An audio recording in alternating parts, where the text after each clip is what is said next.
안녕하세요. 진보당 인권위원장 홍희진입니다.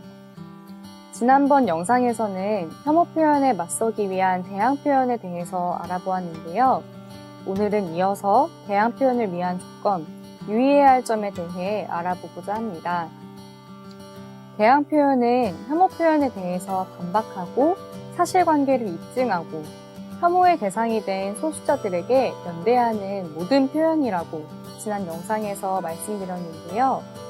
대항 표현이 효과적으로 힘을 갖기 위해서는 여러 조건들이 필요합니다.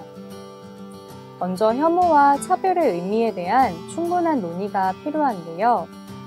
단순한 불쾌감이나 혐오감, 형법상 명예훼손이나 모욕과 달리 차별을 양산하는 혐오에 대해서 정확하게 인식하고 구분할 수 있어야 합니다.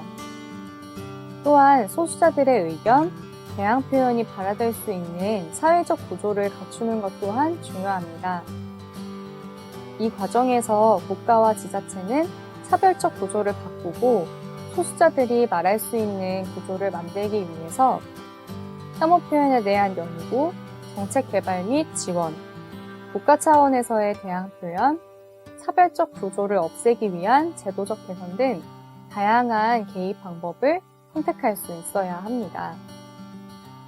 이러한 조건들이 갖춰지지 않으면 혐오 표현을 만들어내는 차별적 구조에 대한 정확한 문제 제기가 어려워지거나 소수자들이 의견을 쉽게 드러내지 못하게 될 수 있고 대항 표현의 이름으로 또 다른 혐오 표현이 반복되거나 정상성을 강화시킬 수 있기 때문입니다.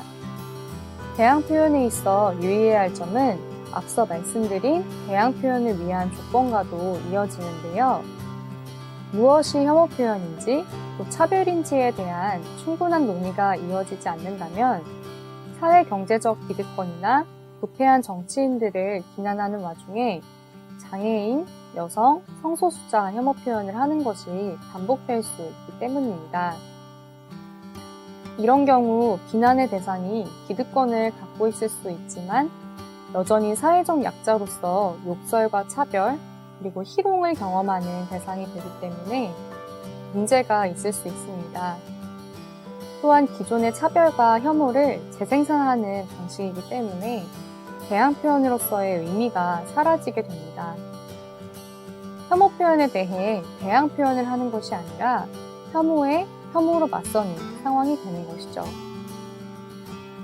대항 표현으로 또 다른 혐오가 반복된 사례로는 박근혜 퇴진투쟁 과정에서 여성과 소수자들에 대한 차별적, 혐오적 표현이 사용되었던 것, 그리고 여성 정치인을 비판하는 데 있어서 여성 혐오적 표현이 사용되는 것, 그리고 성소수자 혐오 표현에 대해서 대항을 할 때 외모나 나이 비하적 조롱을 하게 되는 것이 해당될 수 있습니다.